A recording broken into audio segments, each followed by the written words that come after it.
Hello bachcho, let's read this question. The question says, in figure, battery 1 has EMF E1 is equals to 12 volts and internal resistance R1 is equals to 0.25 ohm, and battery 2 has EMF E2 is equals to 12 volt and internal resistance R2 is equals to 0.12 ohm. The batteries are connected in series with an external resistance R. Part A. What R value makes the terminal to terminal potential difference of one of the batteries zero? Part B. Which battery is that? So in this question हमें एक arrangement दिया हुआ है जिसमें हमारे पास दो batteries है, उनका ईएमएफ हमें दिया है E1 equals to 12 volts and E2 is equals to 12 volts, यानी दोनों का ईएमएफ सेम है। और इंटरनल रेजिस्टेंस कितना दिया हुआ है? फर्स्ट बैटरी का इंटरनल रेजिस्टेंस है 0.025 ओम्स और दूसरे का क्या दिया हुआ है हमें? 0.012 ओम। और ये एक एक्सटर्नल रेजिस्टेंस आर से कनेक्टेड है। अब हमें ये बताना है कि आर की वैल्यू क्या होनी चाहिए सच दैट किसी भी एक बैटरी का जो टर्मिनल वोल्टेज है वो क्या हो जाए? जीरो हो जाए। तो इसको हम इस तरीके से भी डिफाइन कर सकते हैं कि सपोज ये हो गई हमारी बैटरी 1 और ये हो गया हमारा बैटरी 2। इसको अगर हम टर्मिनल टू टर्मिनल डिफाइन करें और ये किससे कनेक्टेड है? एक एक्सटर्नल रेजिस्टेंस आर से कनेक्टेड है। ये हो गया हमारा E1 R1, ये हो गया E2 R2।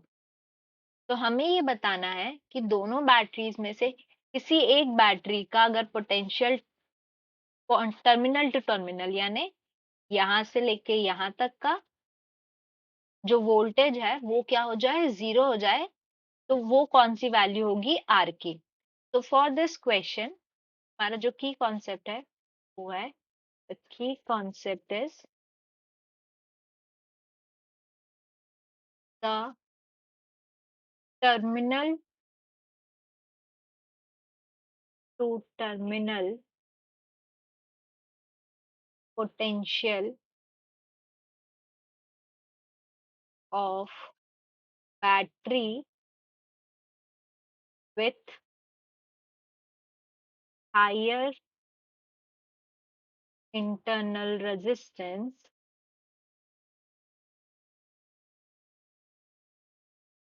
will become zero first। इसका मतलब ये है कि जिस बैटरी का इंटरनल रेजिस्टेंस ज्यादा होगा वो ज्यादा पहले उसका टर्मिनल टू टर्मिनल पोटेंशियल क्या होगा? जीरो होगा।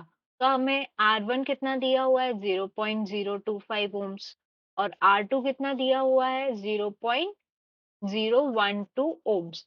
तो R1 की वैल्यू ज्यादा है इसलिए हमारी जो बैटरी 1 है उसका पोटेंशियल क्या होगा? पहले जीरो होगा। तो battery 1 will reach terminal to terminal potential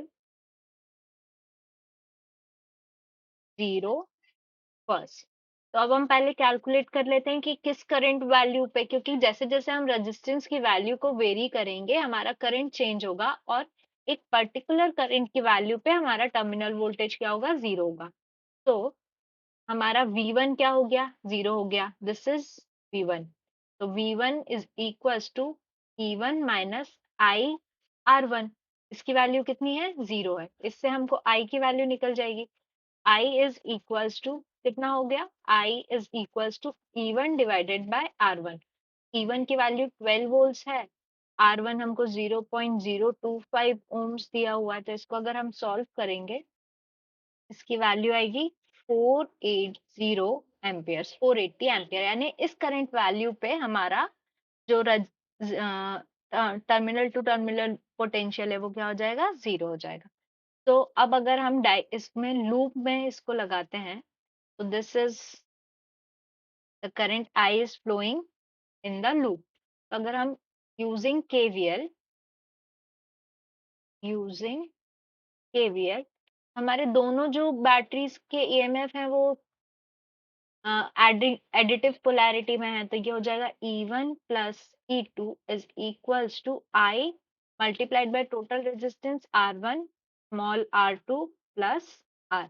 अब हम वैल्यूज पुट करेंगे तो ये हो जाएगा 12 plus 12 is equals to I की वैल्यू कितनी है? I is 480 multiplied by R1 0.025 plus 0.012 plus R।